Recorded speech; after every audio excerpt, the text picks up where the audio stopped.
Assalamualaikum warahmatullahi wabarakatuh. Alhamdulillah wassalatu wassalamu ala rasulillah wa ala alihi wa sahbihi wa man wala wa ba'd.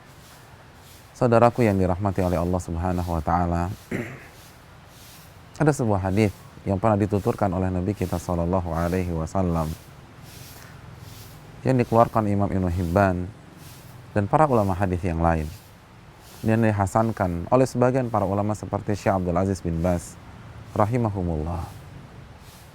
Nabi kita sallallahu alaihi wasallam memberikan sebuah konsep kepada kita. Beliau menuturkan, kullu amrin dzibalin la yubda bismillahi fahuwa abtar. Setiap perkara positif yang tidak diawali dengan bismillah, maka perkara itu terputus dari keberkahan. Hadis ini mengajarkan kita agar selalu memulai aktivitas kita, pekerjaan kita dengan menyebut bismillah. Ya, perlu kita garis bawahi pekerjaan positif. Jangan sampai di antara kita ketika ingin minum khamar lalu dia baca bismillah, atau ketika dia ingin berzina dengan seorang wanita atau dengan laki-laki dia mengucapkan bismillah agar berkah zinanya. Ini tentu saja hal yang keliru. Nabi katakan, kullu amrin dzibalin, setiap aktivitas yang positif, maka marilah kita awali dengan bismillah. Maka kita akan dapat keberkahan. Saat kita mau menyapu rumah kita, awali kegiatan menyapu itu dengan bismillah. Saat kita ingin menyuci piring, ucapkan bismillah. Saat kita mau ngepel lantai, ucapkan bismillah. Saat kita mau cuci mobil, ucapkan bismillah. Ketika kita ingin melakukan aktivitas, ucapkanlah bismillah kepada Allah subhanahu wa ta'ala. Maka insya Allah kegiatan itu akan berkah. Apa itu berkah?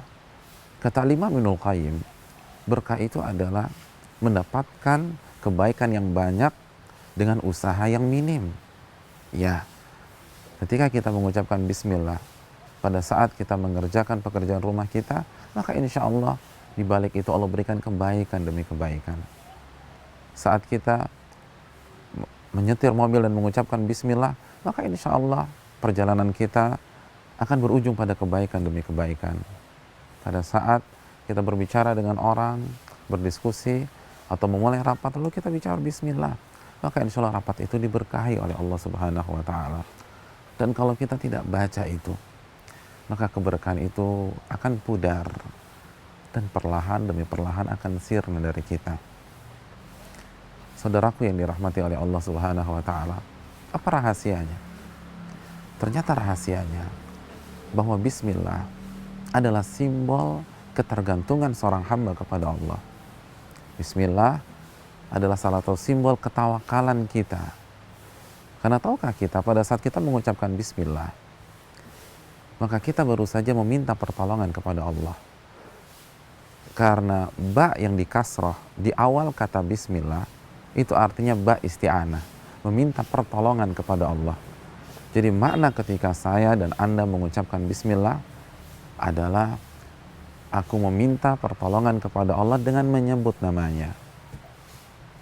Itulah makna yang dalam, bukan hanya sebatas dengan menyebut nama Allah, namun makna yang mendalamnya, aku meminta kepada Allah dengan menyebut namanya. Ya Allah. Jadi ketika kita sebelum beraktivitas, sebelum makan, lalu kita membaca bismillah, artinya aku meminta pertolongan kepada Allah dengan menyebut namanya, agar Allah mudahkan aku dalam mengunyah makanan tersebut, dalam proses menelan, dan dalam mencerna di dalam tubuh kita. Kita akui ketidaksanggupan kita untuk mengerjakan sebuah aktivitas seorang diri. Kita baru saja mengakui bahwa kita tidak akan berhasil melakukan pekerjaan walaupun itu sederhana seorang diri. La haula wa la quwata illa billah.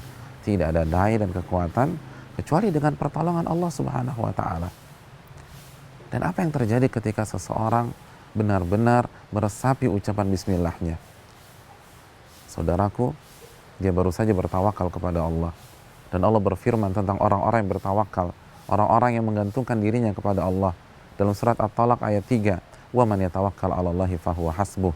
Barang siapa yang bertawakal kepada Allah, barang siapa yang bergantung kepada Allah, maka Allah akan selesaikan urusannya. Allah akan selesaikan masalahnya. Ingat, Allah berfirman dalam surat Ghafir ayat 60, "Ud'uni astajib lakum." Minta kepadaku, aku akan kabulkan. Maka ketika kita awali setiap aktivitas kita, ketika kita masuk rumah kita ucapkan bismillah. Lalu ketika kita keluar rumah kita ucapkan bismillah.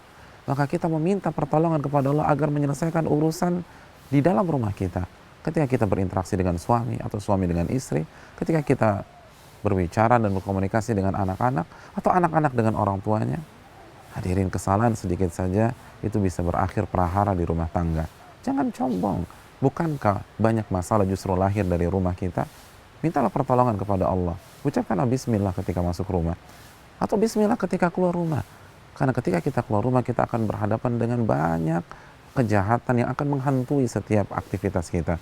Minta pertolongan kepada Allah. Tunjukkan bahwa kita tidak akan bisa menyelesaikan setiap pekerjaan kita, setiap masalah di luar, ketika berhadapan dengan orang-orang yang punya niat buruk, kecuali dengan pertolongan dari Allah Subhanahu wa Ta'ala. Orang yang ketergantungan akan selalu meminta dan meminta dan meminta. Seorang anak yang ketergantungan dengan orang tuanya dalam masalah finansial atau dalam masalah keuangan, maka dikit-dikit dia minta ayahnya, dikit-dikit dia minta ibunya. Begitu juga dengan seorang hamba yang ketergantungan dengan Allah. Maka setiap memulai aktivitas dia akan meminta tolong sama Allah. Dia akan meminta tolong kepada Allah. Dan dia terus akan meminta tolong kepada Allah. Dan itu terkumpul dalam sebuah untaian kalimat yang bernama bismillah. Mulai saat ini, awali setiap pekerjaan positif kita, walaupun hal-hal itu sepele dan kecil, dengan bismillah. Tunjukkan hal yang sepele pun, kalau kita mengandalkan diri kita tidak akan berhasil. Dan ingat, kalau kita terbiasa meminta pertolongan kepada Allah saat kita mengerjakan perkara-perkara sepele seperti membersihkan rumah, lalu nyapu, ngepel, cuci piring, atau menyetir mobil, atau mau jogging pada pagi hari, maka kita akan meminta kepada Allah pada masalah-masalah besar. Sesuatu hal yang besar itu diawali dari hal-hal kecil. Ini yang bisa disampaikan. Assalamualaikum warahmatullahi wabarakatuh.